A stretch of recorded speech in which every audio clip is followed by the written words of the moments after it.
Estás escuchando el podcast de Ellas, donde te vamos a dar snacks psicoemocionales que te ayuden a evolucionar tu vida y tus relaciones. Soy Guada Sánchez y ayudo a mujeres a sacar su mayor potencial, curar sus heridas y elevar su vida. Y en este podcast te voy a hablar sin filtro. Hola bonicas, bienvenidas a un podcast más, sin filtros. Vamos a hablar de cositas interesantes para que reflexiones y para que te nutras y para que estés más a gusto a la larga. Así que vamos para allá. Hoy te quiero hablar de una reflexión sobre todo el tema que hay de sanación ahora y toda esta ola de bienestar, de hablar de la salud mental, de sanar, que me parece cojonuda, pero por otro lado hay un montón, ¿no? O sea, ahora el desafío no es hablar, que antes era hablar, ni siquiera se hablaba, ahora el desafío es a quién escucho, ¿no? Se habla tanto y quién, un poco hacer filtro de información. Y una de las cosas que veo es que a veces hay ciertos mensajes ahí fuera donde veo que se empieza a camuflar o a enmascarar la falta de capacidad, se enmascara de sanación. Y ahora te voy a explicar por qué. Y de eso va este podcast de hoy. Cómo distinguir cuando en realidad estás evitando en vez de sanar. Y en realidad te estás creyendo que estás sanando. Yo ahora te voy a contar varios ejemplos. Vamos a ver cómo esa incapacidad de sostén en realidad se está disfrazando de salud mental o de sabiduría. Por ejemplo, una frase que escucho mucho, un concepto que seguro que te has encontrado, es el de persona vitamina, que además está siendo criticado últimamente y con razón. Y al final es que es difícil encontrar el equilibrio entre divulgar de manera sencilla y entendible y no simplificar,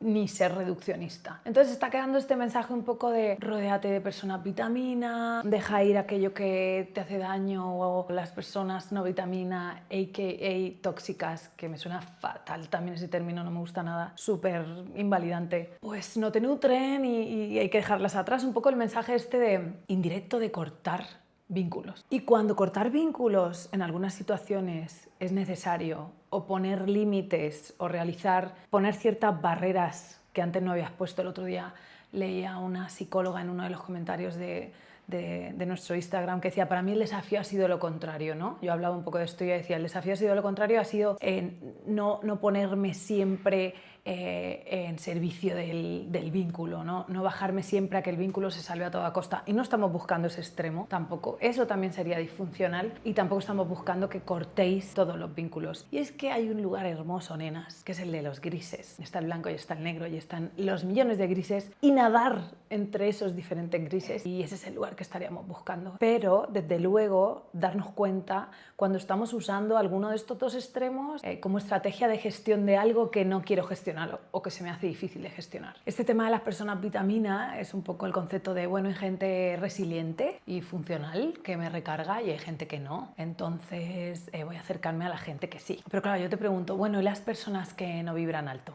¿Y si no vibran alto? ¿Y si no son vitaminas? ¿Qué? ¿Las tiramos? Porque claro, ¿qué significa vibrar alto? ¿Qué significa ser vitamina? Son frases tan abstractas que además cada uno las interpreta como les da la gana. O sea, yo te digo esa frase y realmente no te estoy diciendo nada. Tú puedes coger esa frase y hacer de ella lo que a ti te interese, consciente o inconscientemente. Y muchas veces usamos estos conceptos que pueden tener, depende cómo los veamos, cierta funcionalidad, es decir, tengo una relación muy disfuncional con alguien, a pesar de que pongo límites y me expreso, mis necesidades no son satisfechas o escuchadas en esa relación, y me doy cuenta de esto porque pongo mis necesidades de manera clara ahí fuera y no son vistas, y entonces ahí decido tomar distancia del vínculo, que sería funcional a Juanita no ha venido a mi fiesta, o Juanita le dijo a Pepito una cosa que luego Pepito me dijo que no sé qué, y entonces corto el vínculo. Ahí habría una falta de gestión o una falta de capacidad para gestionar el conflicto.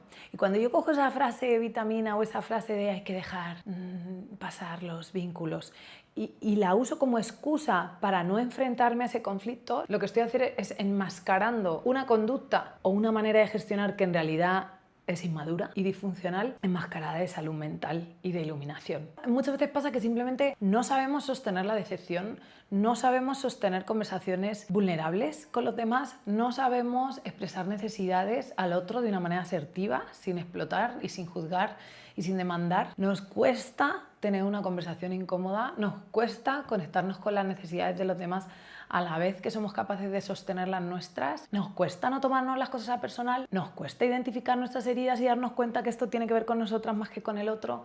Todas estas pequeñas cosas que estoy nombrando, que son capacidades de gestión emocional, cuando faltan, me viene genial decir que vamos a cortar el vínculo mejor. Entonces creo, a ver si es que en vez de evolucionar y trabajarnos, lo que estamos haciendo muchas veces es evitar. Y aquí está esa línea tan preciosa entre tomar responsabilidad y echar balones fuera. Y muchas veces echar balones fuera suena a estar sanando. Y no lo es, hermana, no lo es. ¿Y si en lugar de evolucionar estamos evitando? ¿Y si en lugar de madurar y construir capacidad para sostener estamos tirando balones fuera? Y te voy a poner 2 ejemplos, ¿vale? Imagínate el de una madre emocionalmente ausente o de una madre con pocas capacidades emocionales. Es decir, una madre que cuando tú le hablas se toma las cosas a personal o se siente víctima o te culpa a ti. Le cuesta escucharte más allá de su propia realidad, le cuesta mucho tomar responsabilidad, pequeñas conversaciones pueden detonar sus heridas, ni siquiera es consciente de sus heridas. Cuando digo heridas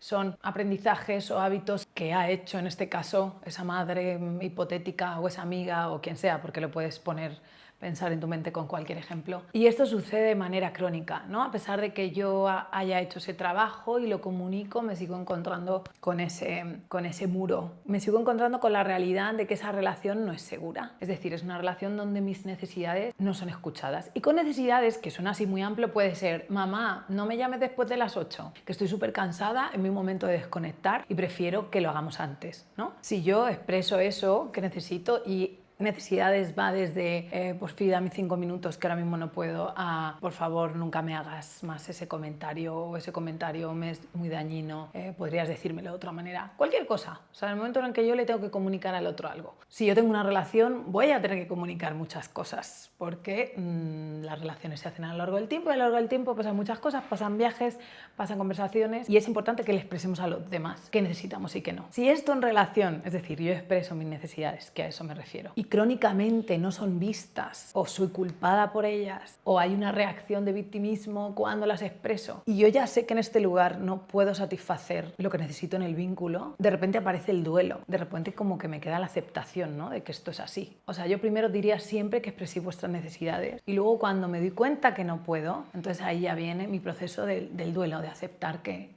ahí no puedo. Y muchas veces el trabajo de sanar con mamá o con papá es el duelo de que aquí no puedo satisfacer lo que necesito del todo, porque a veces esto igual no es un blanco y negro, no es si no puedo satisfacer necesidades en un vínculo me voy y punto. Hay veces que podemos tomar distancia, igual. Parte del proceso de trabajo ahí sería cómo me distancio de la relación, ¿no? Y otra cosa es que yo tengo un problema con Pepita, porque nos íbamos a ir de viaje y al final Pepita no ha dado no sé qué he dicho que iba a dar, y no le comunicó a Juanito que no sé cuántos, y al final se ha montado un poco de lío y hay que hablarlo. Y esto pasa varias veces porque Juanita tiene este patrón que repite, y yo coja y diga: ay, no es persona vitamina, me drena, me voy. Eso es una incapacidad de gestión de conflicto relacional, el cual va a pasar en todas las relaciones. Y de hecho, que con una persona tengan más conflictos porque hay más choque a nivel de personalidades, no quiere decir que esa persona sea menos amable, adorable, tenga menos valor y esa relación no fuese potencialmente una relación segura. Creo que en un mundo en el que todos somos tan únicos y tan diferentes, cada vez se necesita más de la capacidad de gestión relacional para crear seguridad relacional y poder crear esa comunidad que antes teníamos por defecto. Antes vivíamos en pueblos mucho más pequeños, y si nos vamos más atrás, pues mucho más. Y era fundamental esa parte de la comunidad, y ya no la tenemos. Y ahora es todo lo contrario, es corto.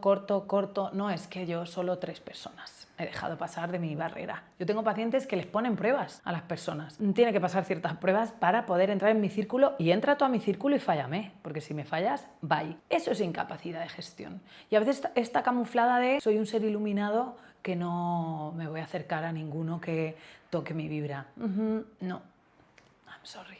Otro ejemplo que te voy a poner de esto, y este lo veo un montón, es el tema de, en inglés se dice breathwork. Sería como todas las prácticas de respiración. Están muy vinculadas al mindfulness o la atención plena, aunque no son sinónimos. Y en algún podcast te contaré de esto. Cuéntame en comentarios si es un tema que te interesa, la diferencia entre meditación y atención plena. Y bueno, también está relacionado a las prácticas meditativas, ¿no? El poner la atención en respirar. Hay un montón de perfiles que se hacen maestros de...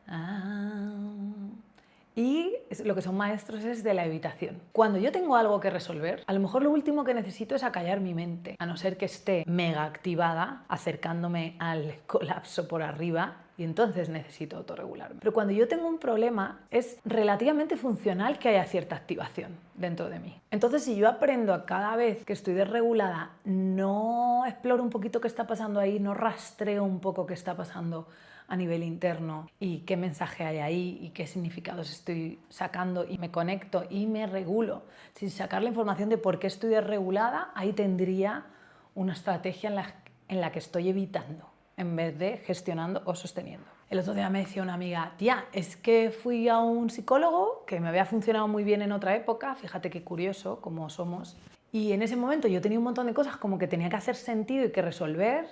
Y entonces me ponía a respirar y me decía, es que lo último que necesitaba era ponerme ahí a respirar. Yo necesitaba entender, necesitaba pensar, necesitaba hacer sentido de eso. Y en ese caso le ayudó irse a una comunidad, porque era tema relacionado a una enfermedad de un familiar, y a hablar con la comunidad, entender más la enfermedad. O sea, no necesitaba respirar, necesitaba entender. Si yo, cuando necesito entender, lo que hago es desconectarme, a lo mejor ahí de mi preocupación funcional y que busca resolver de otra manera. Para resolver lo que hago es desconectarme de ese lugar y autorregularme solo, porque respirar para autorregularse en un momento determinado siempre es bien. O sea, yo ahora mismo puedo pegarme aquí 3 respiraciones y maravilloso. Pero si después de eso yo no vuelvo a resolver lo que sea que tenga que resolver, pues podría estar activando una estrategia de evitación en vez de gestión. No todo es respirar, no todo es calmar. A veces lo que toca es reflexionar, hablar, poner límites o enfrentar algo incómodo. Y si usas la meditación como excusa para no enfrentarte a eso, pues no es healing. Yo hablo muchísimo de autorregulación, y cualquier estrategia, lo importante es identificar para qué la hago, a qué me acerco, qué quiero activar, qué necesito. Incluso cualquier técnica se puede convertir en una manera de escapar de la realidad de alguna manera. Entonces, una buena pregunta es,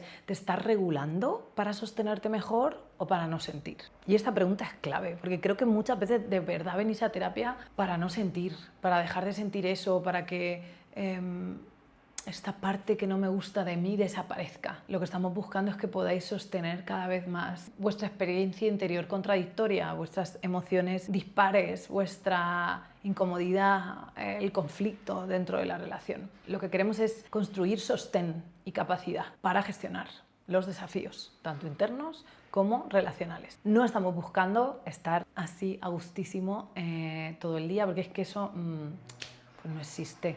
Así que, hermana, recordarte que sanar no es siempre cortar con la gente. A veces sanar es mirar de frente al hecho de que no sabes reparar. A veces sanar es darte cuenta que tú también tienes cosas que sostener, no solo los demás. Y para mí una de las claves que veo en terapia es que cuanto más capacidad tengo o tienes para sostener tu complejidad, más bienestar hay. La tuya, la de los otros, la de las relaciones y la del propio mundo complejo que cada día nos suelta un golpe. Porque sí, puedes querer muchísimo a una persona y a la vez estar muy cabreada con ella. Puedes tener ganas de mandar a alguien a la mierda y a la vez saber querer que quieres quedarte y repararlo. Eso es complejidad.